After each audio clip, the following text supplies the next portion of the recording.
आप देख रहे हैं अमेज नाउ। नमस्कार, मैं हूं अरविंद श्रीवास्तव। आज के खास कार्यक्रम चुनावी समर में आपका स्वागत है। जैसा कि आप सभी को पता है कि इलेक्शंस की तिथियां घोषित हो चुकी हैं। देश के 5 राज्यों में चुनाव होने हैं। उत्तर प्रदेश में भी चुनाव होने हैं और सारी राजनीतिक पार्टियों ने अपनी अपनी तैयारियां भरसक पूरी कर चुकी हैं। ऐसे में प्रत्याशियों का नाम आना बाकी है। आज हम आपको मिलवाते हैं अपने साथ हमारे स्टूडियो में आमंत्रित एक ऐसे ही भावी प्रत्याशी हैं। अभी नामों की घोषणा जैसे कि हमने आपको बताया कि नहीं हो सका है, लेकिन विजय श्रीवास्तव, ये नाम गोरखपुर वासियों के लिए कितना परिचित है, कितना अनजान है, यह आने वाला समय बताएगा। लेकिन इनके मुताबिक इनकी तैयारियां पूरी हैं और आइए आपको हम इनसे मुखातिब कराते हैं। बहुत बहुत स्वागत है हमारे स्टूडियो में, हमारे आज के इस खास कार्यक्रम चुनावी समर में।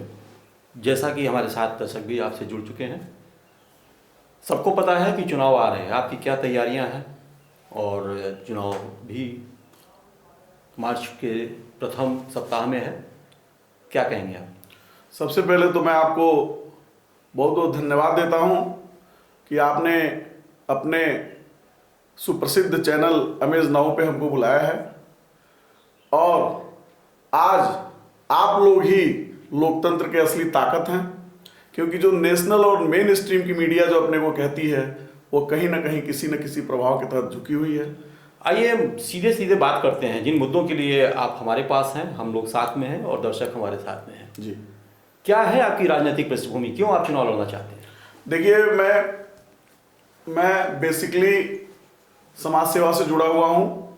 राजनीतिक मैंने युवा अवस्था में किया हुआ था, जब हम लोग एक राजनीतिक दल के युवा मोर्चा संगठन से जुड़े हुए थे। इन बीच में मैं व्यापार के क्षेत्र में राजनीति से कटा था और फिर मैंने जो हमारे परिवार की विरासत है, लोगों का मदद करना, लोगों की सेवा करना, उसके आधार पे हमने सामाजिक क्षेत्रों में एक अपनी पहचान, एक अपनी व्यवस्था बनाई, लोगों की मदद करते हुए। कुछ मौके ऐसे आए जहाँ पे ये लगता था कि अगर आप किसी संवैधानिक पद पे होते तो अगले की और अच्छे से मदद कर पाते। सेकेंड वेव का वो दौर याद आता है जब आप लोगों तक पहुंच रहे थे, तमाम सोशल मीडिया पे खबरें आती थी और कहीं ना कहीं आपके नाम आया करते थे। क्या ये कह लें कि लोग आपके करीब आए? दोनों एक ही बात है।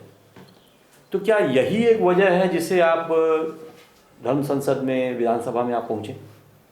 नहीं, देखिए, यह तो एक ऐसा दुखद क्षण था जिसको मैं अपनी राजनीतिक यात्रा का मकसद नहीं बना सकता। मेरा भी यही सवाल था कि इसको आप उस तरह से न जोड़ें। लेकिन जब सरकार फेल हो रही थी और लोग तड़प तड़प के मर रहे थे, मैं खुद कोरोना पॉजिटिव था, लेकिन चूंकि वही है सेवा करने का जज्बा, उस जज्बे को लेकर के मैंने अपने पत्नी के सहयोग से उनको मैंने कहा कि देखिए, बहुत शहर में जलजला है, इसमें हमको आगे निकलना है, लोगों की मदद करना है। और अगर हम एक आदमी का भी जान बचा ले गए और ऊपर प्रभु देखते होंगे तो हमारे मार्कशीट में नंबर बढ़ाएंगे। याद आता है कि जिला प्रशासन ने बहुत सारे लोगों को, वो दौर को खत्म होने के बाद बहुत सारे लोगों को सम्मानित किया, पुरस्कृत किया, जो लोग सेवा कार्य में लगे थे। शायद उसमें आपका भी एक नाम था। कई और मीडिया हाउसेस भी जी। दैनिक जागरण ने हमको जो है पूरे शहर से लोगों से नाम मांगा था कि शहर में इस कोरोना काल में किसने बढ़िया काम किया था। तो मैं उस समय कानपुर गया हुआ था, गोविंदा जी के हाथों से मुझको एक सम्मान मिलना था, पर्सनालिटी ऑफ द ईयर का। लेकिन दैनिक जागरण ने कहा कि भैया आप आइए, आपका गोरखपुर सम्मान करने वाला है, आप गोरखपुर के हीरो हैं। तो हमने कहा कि मैम आप, हमको तो ये सब पता ही नहीं है। तो उन्होंने कहा नहीं, एक जूरी थी, उन्होंने शहर के लोगों से राय मांगा था और उसमें आपका नाम चयनित हुआ है। तो दैनिक जागरण ने हमको जो है एक सम्मान दिया था, मुझको बहुत खुशी हुई। लेकिन अब कोरोना काल का सम्मान लेने में मन काफी दुखी होता है। अभी देखिए फिर आ रहा है और क्या तैयारियां हैं, क्या भगवान ने, क्या प्रभु की क्या इच्छा है। हम लोग जितना सावधान रहें उतना ही अच्छा है। जी, मैं फिर से यही कहना भी चाहूँगा और आशय भी यही है। हमको लगता है कि जितने दर्शक जुड़े हुए हैं इस समय आपके साथ, जी, वो भी यही जानना चाहेंगे कि कोरोना काल में वो एक मानवता वाली बातें थी। जी। उसमें जो कुछ आपने किया, आपने भी कहा कि वो मार्कशीट में आपके अंकित हो रहा होगा। जी। तो उसकी वजह से आप जो अपनी राजनीतिक यात्रा ना शुरू करें तो ज़्यादा बेहतर होगा। कौन सी ऐसी 2-4 नाम बताइए जो आपको लगता है कि आप उस सीट पर पहुंचकर ही कर सकते हैं जो समस्याएं हैं गोरखपुर में आपको दिख रही हैं? वाटर लॉगिंग, जो शहर बाढ़ में नहीं डूबा 98 की बाढ़ में, वो शहर वाटर लॉगिंग के कारण बारिश के पानी से डूब गया। लेकिन इस मसले पर बहुत ज़्यादा इत्तेफाक तो मैं नहीं रखूँगा। इसमें एक सच ये भी है कि चूंकि जो गोरखपुर का जो शहर है, गोरखपुर शहर की जो भौगोलिक स्थिति है वो एक कटोरे की भांति, आपने भी सुना होगा। मैं उसी बात पे आ रहा था कि मैं जान रहा था कि ये आपका अगला सवाल होगा। आप एक चीज बताइए, इसके पहले क्या इतनी बारिश नहीं हुई थी? और उस समय भौगोलिक स्थिति ऐसी नहीं थी, उस समय कटोरा उल्टा था, उस समय भी कटोरा था। लेकिन सरकार की गलत नीतियों की वजह से, जो इन्होंने महायोजना बनाई, जो इन लोगों ने 4 लेन सड़कें बनाई, उसमें जो नाली का तल था उसको ऊपर किया गया। इन लोगों को चाहिए था जो संवैधानिक पदों पे बैठे हैं, हल्ला उठाए, रोके नहीं, काम बिगड़ने दिया, लोगों को मरने के लिए छोड़ दिया पानियों में। महिलाएं घर से नहीं निकल पाती थी, प्रसव पीड़ित महिला घर से नहीं निकल पाती थी, बच्चे स्कूल नहीं जा पाते थे। क्या बात कर रहे हैं? क्यों नहीं आप इत्तेफाक रखेंगे?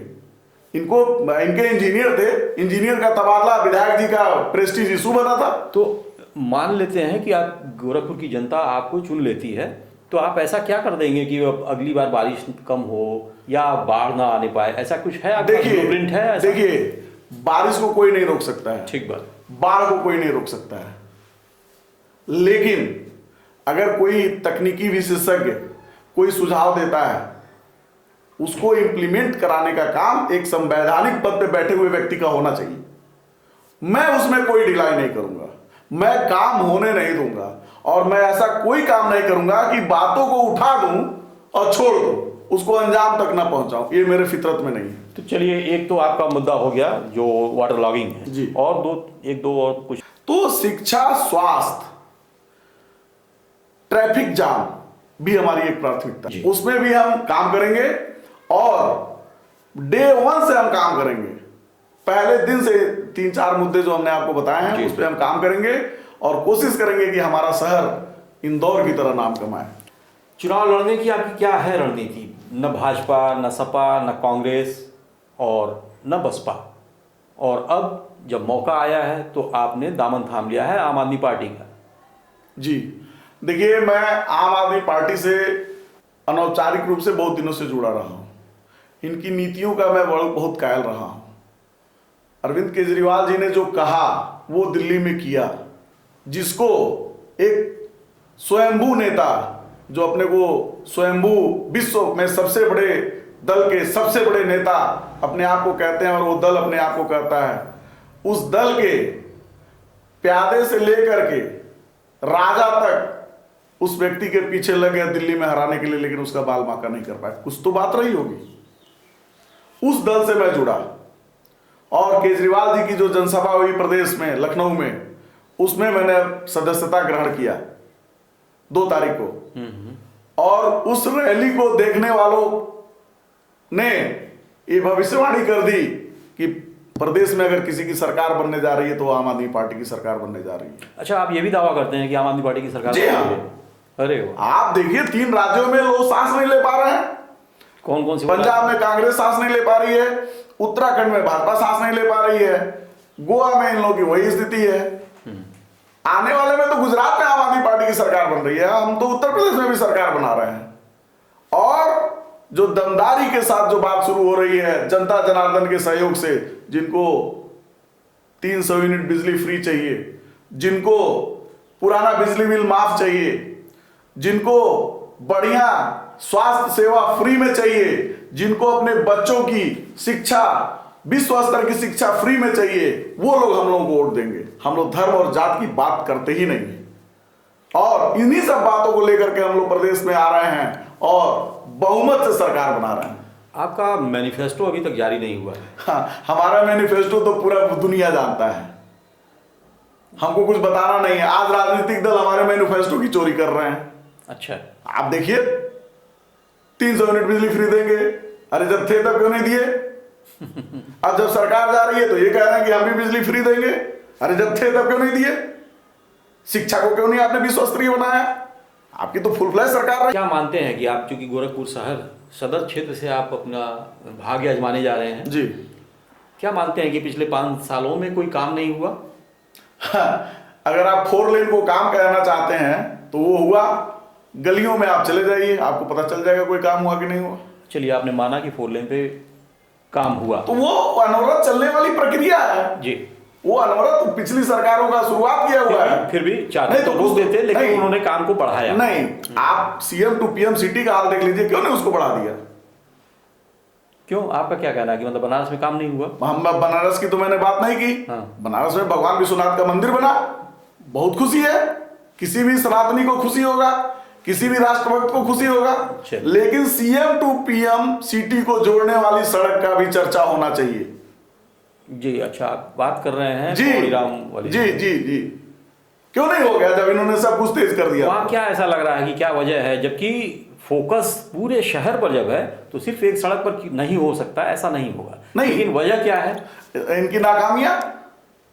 हम तो सीधे से भाई, आप विकास कर रहे हैं तो गोरखपुर के विकास से तो विकास होना नहीं है जी। आपको पूरे प्रदेश में करना है। देश में आपकी पार्टी की सरकार है तो पूरे देश में करना है। और बड़े ही शर्म की बात है कि आपकी सरकार आई और सीएम सिटी से पीएम सिटी को जोड़ने वाली सरकार सड़क का निर्माण नहीं हो पाया, और इस सरकार में भी नहीं हो पाएगा, जैसा कि हम लोग देख रहे हैं। चलिए, तो काफी महत्वपूर्ण बातें हुई थोड़े कम समय में ही, लेकिन बहुत सारी बातें हुई हैं। फिर कभी मुलाकात करेंगे, फिर बात करेंगे, तो हमें लेना होगा विदा। धन्यवाद भी आपको। और फिर मैं एक बार कहना चाहता हूं कि आप ही लोग हम लोग की आवाज है, बाकी हम लोग के ऊपर किसी का विश्वास नहीं है। अभी आप सीधे सीधे दर्शकों के सामने बैठे, तो उनसे कुछ कहना हो तो आप सीधे उनसे बोलिए। सभी को मेरा प्रणाम है, सभी को मेरा अभिवादन है। मैं आप लोगों के बीच में जो दिल में है, वही दिमाग में, वही जवान पे है, ये बात लेकर के ईमानदारी और दमदारी से आप लोगों के साथ खड़ा होने वाला, बात करते हुए आप लोगों के अदालत में हाजिर हैं। आप लोग मेरे बारे में जितना भी जानते हैं, मैं उसी का आशीर्वाद में आप लोगों से लेने के लिए आप लोगों के बीच में हूं। हमारी पार्टी की नीतियां एकदम क्लियर हैं। हम लोग पार्टी की नीतियों पे काम करेंगे जो प्योर जनहित की बातें हैं। न उसमें कोई अमीर है, न गरीब है, न दलित है, न पिछड़ा है, न अगड़ा है। इसी के साथ आप लोगों के चरणों में मैं प्रणाम करता हूं और ये उम्मीद करता हूं कि आप लोगों का भरपूर प्यार आशीर्वाद जो अब तक मिलता आया है वो मिलता रहेगा। बहुत बहुत धन्यवाद। Thank you. तो ये थे गोरखपुर शहर के ही बसे पले बढ़े। हालांकि इनका जो गृह जनपद है वो कुशीनगर जनपद है, लेकिन काफ़ी अरसा इन्होंने यहाँ गुजारा। ये थे विजय कुमार श्रीवास्तव जी, जिन्होंने कहा कि दिल में जो है वही दिमाग पर है और वही जबान पर है। आने वाले समय में क्या निर्णय होता है ये तो वक्त बताएगा, लेकिन हम अभी चुनाव से पहले ऐसे तमाम प्रत्याशियों से और विजय से भी मिलते रहेंगे और बात करते रहेंगे। तो हमें दीजिए इजाज़त, फिर हमारी आपसे चुनावी सफर में फिर मुलाकात होगी, बात होगी। नमस्कार।